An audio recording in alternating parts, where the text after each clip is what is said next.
problem number 44 is a naming problem.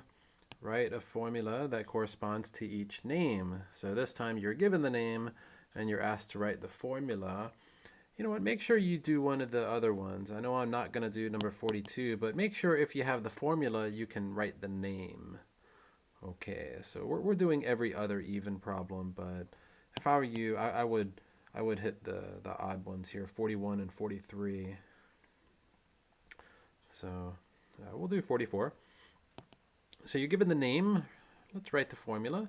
Now, naming for covalent compounds is pretty simple because the name tells you how many atoms of each type there are. Okay, so you use prefixes. Now, notice tetra, mono, tri. So what do these prefixes mean? That's where table 4.1 comes in handy.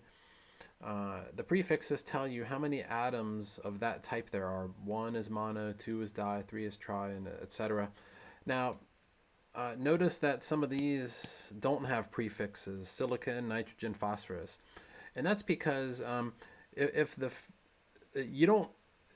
first element there's only one of them, you don't have to use the mono prefix. It's only if the second element has one, okay, you require the mono prefix. So let's just look at the elements that are in each of these. So here we got A, B, and C. This is going to be pretty simple. The first one, you got silicon and fluorine. So silicon and fluorine. It's called fluoride. Whatever the last element is, it ends in "ide." Okay, the last one in the name always ends in "ide." Okay, but you can see inside here that's fluorine. So silicon and fluorine. So we know the formula is going to be Si something, that's the symbol for silicon, and then F something.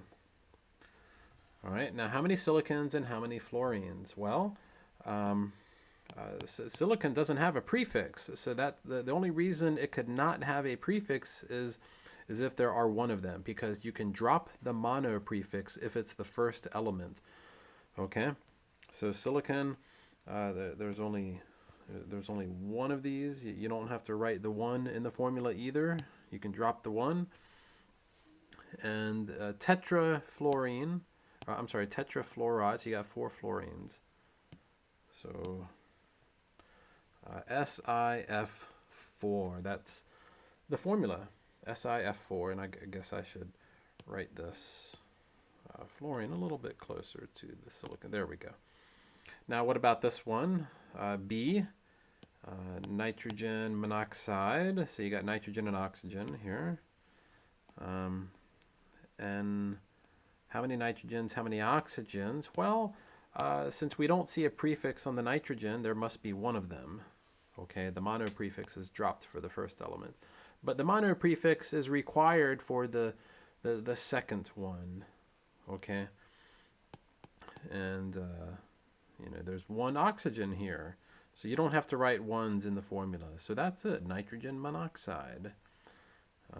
It would be incorrect to call this mononitrogen monoxide because you can drop the mono prefix on the first element. And here we got phosphorus and iodine. Hopefully you can see iodine inside here.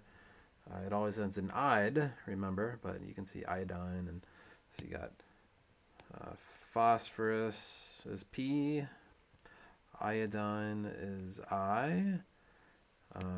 So again, you got 1 phosphorus because I don't see the prefix, and then you got 3 iodines. So Pi3, and there you go.